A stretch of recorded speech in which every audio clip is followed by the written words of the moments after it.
जनता जनार्दनाच्या आशीर्वादाने शिरूर लोकसभा मतदारसंघातून 23 मे 2019 रोजी डॉक्टर अमोल कोल्हे यांनी विजयाचा गुलाल उधळला। राजमाता जिजाऊ, छत्रपती शिवाजी महाराज, छत्रपती संभाजी महाराज, महात्मा ज्योतिराव फुले, सावित्रीबाई फुले, राजर्षी शाहू महाराज आणि भारतरत्न डॉक्टर बाबासाहेब आंबेडकर यांच्या विचारांनी दाखवून दिलेल्या वाटेवरून चालत राष्ट्रवादी काँग्रेसचे कार्यसम्राट खासदार डॉक्टर अमोल कोल्हे यांनी कामाचा झपाटा लावला आहे। राष्ट्रवादी काँग्रेसचे अध्यक्ष आदरणीय शरदचंद्रजी पवार साहेब, राज्याचे उपमुख्यमंत्री अजितदादा पवार, खासदार सुप्रियाताई सुळे, राज्याचे कामगार मंत्री दिलीपराव वळसे पाटील साहेब यांचे आशीर्वाद आणि मार्गदर्शन त्यांना वेळोवेळी लाभत आहे। लोकसभा निवडणुकीत यश मिळवल्यानंतर शिवनेरीवर जाऊन छत्रपती शिवरायांच्या जन्मस्थळी जाऊन त्यांनी वंदन करत लागलीच आपल्या कामाला सुरुवात केली।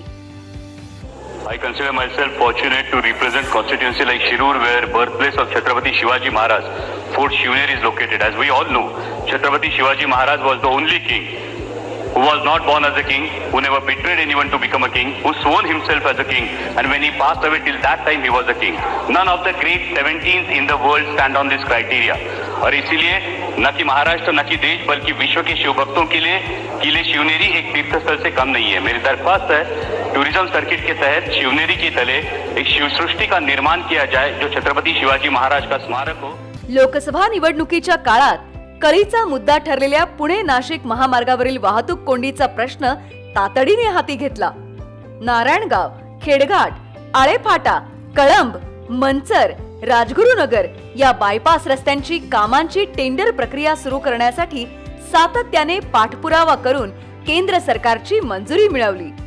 आता नारायणगाव आणि खेडघाट बायपासची कामं अंतिम टप्प्यात आहेत, तर राजगुरुनगर, मंचर, कळंब आणि आळेफाटा बायपासची टेंडर प्रक्रिया पूर्ण झालीये। काही तांत्रिक बाबींची पूर्तता होताच ही कामेही लवकरच सुरू होतील। Pune Nashik semi high speed railway प्रकल्पासही डॉक्टर अमोल कोल्हे यांनी गती मिळवून दिली। हा प्रकल्प रेल्वे खात्याकडून मंजुरी मिळाल्यानंतरही पूर्णपणे ठप्प झाला होता। याबाबत महारेलकडून माहिती घेतली असता समजलं की या प्रकल्पात 50% भागीदारी असलेल्या राज्य शासनाकडे आजवर प्रकल्पाचं सादरीकरणही झालं नाही।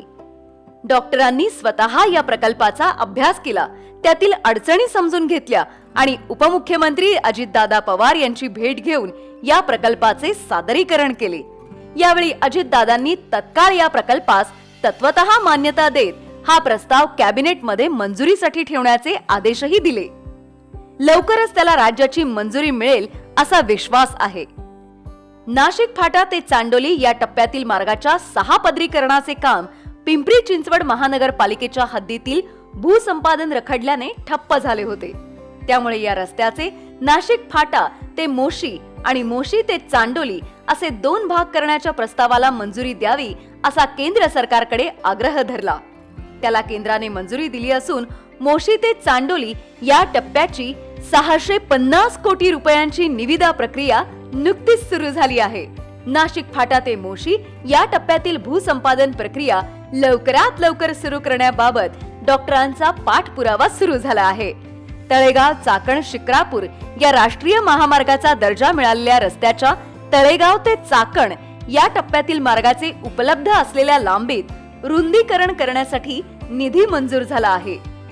केंद्रीय भूपृष्ठ वाहतूक मंत्री नितीन गडकरी यांच्याकडे खासदार अमोल कोल्हे यांनी मावळचे आमदार सुनील शेळके यांच्यासह पाठपुरावा केला। पुणे अहमदनगर रस्ता ग्रीनफील्ड मार्ग म्हणून विकसित करण्यासाठी केंद्रीय भूपृष्ठ वाहतूक मंत्री नितीन गडकरी यांनी मंजुरी दिली असून डीपीआर बनवण्याच्या सूचना राष्ट्रीय महामार्ग प्राधिकरण यांना दिल्या आहेत। केंद्रीय आयुष मंत्रालयाने शिरूर लोकसभा मतदारसंघात राष्ट्रीय वनौषधी संशोधन केंद्र उभारण्यास मान्यता दिली असून त्याचा रीतसर प्रस्ताव सादर करण्याची सूचना केली आहे। त्यानुसार माननीय जिल्हाधिकारी पुणे यांनी या प्रकल्पाचा डीपीआर बनवण्याच्या सूचना दिल्या आहेत। या प्रकल्पासाठी डॉक्टर अमोल कोल्हे यांचा सातत्याने पाठपुरावा सुरू असून लवकरच तो पूर्ण होईल। एक तरफ हम आयुष मंत्रालय की बात कर रहे हैं, एक तरफ हम आयुर्वेद को मुख्य पटल पर लाने की बात कर रहे हैं। उसी तरह इन वनौषधियों पर संशोधन करने वाला राष्ट्रीय संशोधन केंद्र बनाया जाए, ताकि इन वनौषधियों को साइंटिफिकली लोगों के सामने लाया जाए और साइंटिफिकली इनका इस्तेमाल आयुर्वेद में किया जाए। पुणे नाशिक आणि पुणे नगर रस्त्यावरील भविष्यातील वाहतूक अधिक सुरळीत व्हावी या दृष्टीने वाघोली आणि चाकण इथे मल्टी मॉडेल हब उभारण्यासंदर्भात PMRDAच्या आयुक्तांसमवेत बैठक झाली असून त्यांनी या प्रस्तावावर कार्यवाही करण्याचे आश्वासन दिले आहे।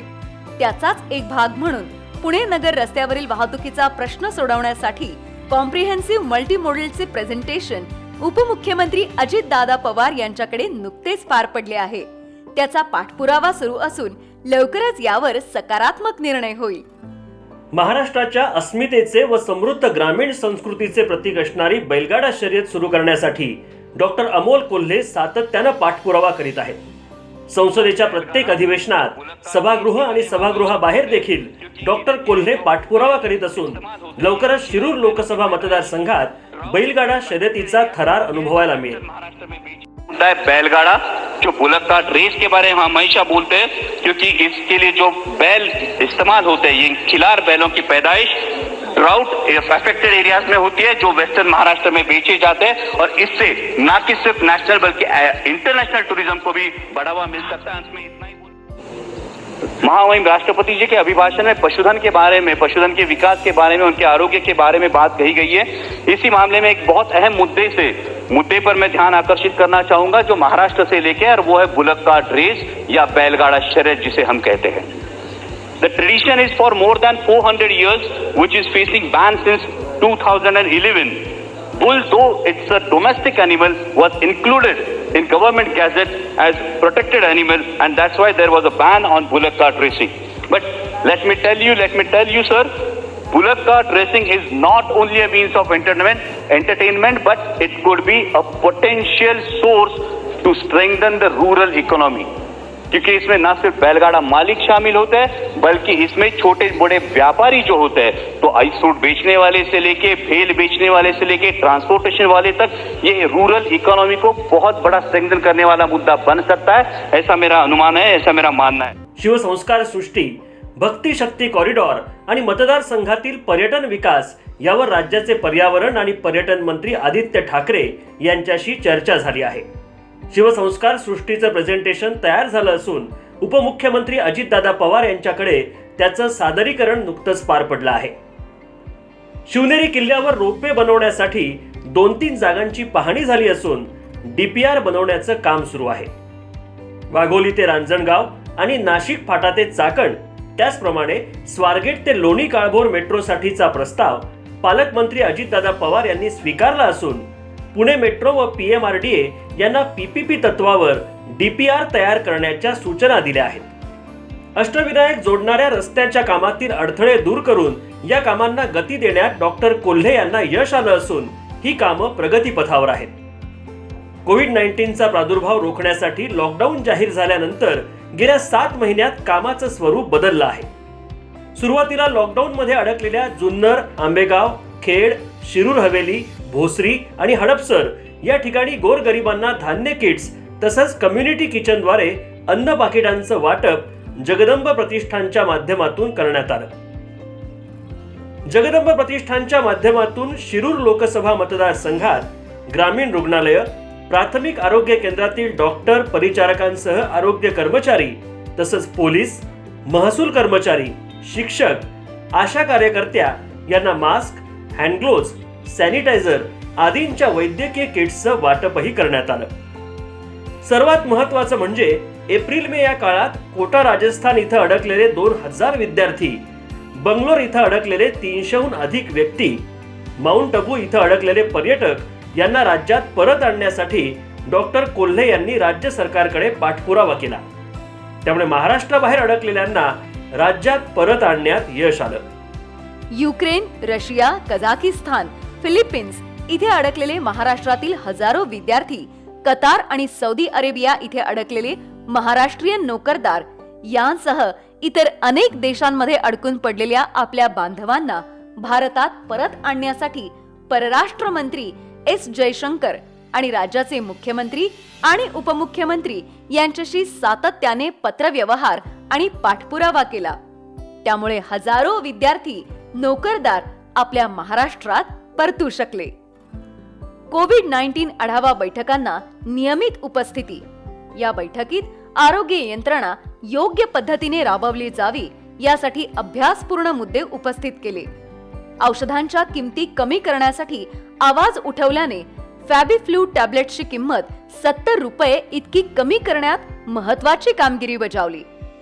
मतदारसंघातील रुग्णांना रुग्णालयात बेड उपलब्ध व्हावेत, विशेषतः ICU आणि व्हेंटिलेटर बेड उपलब्ध करून देण्यासाठी यंत्रणा उभारून रुग्णांना मदत केली.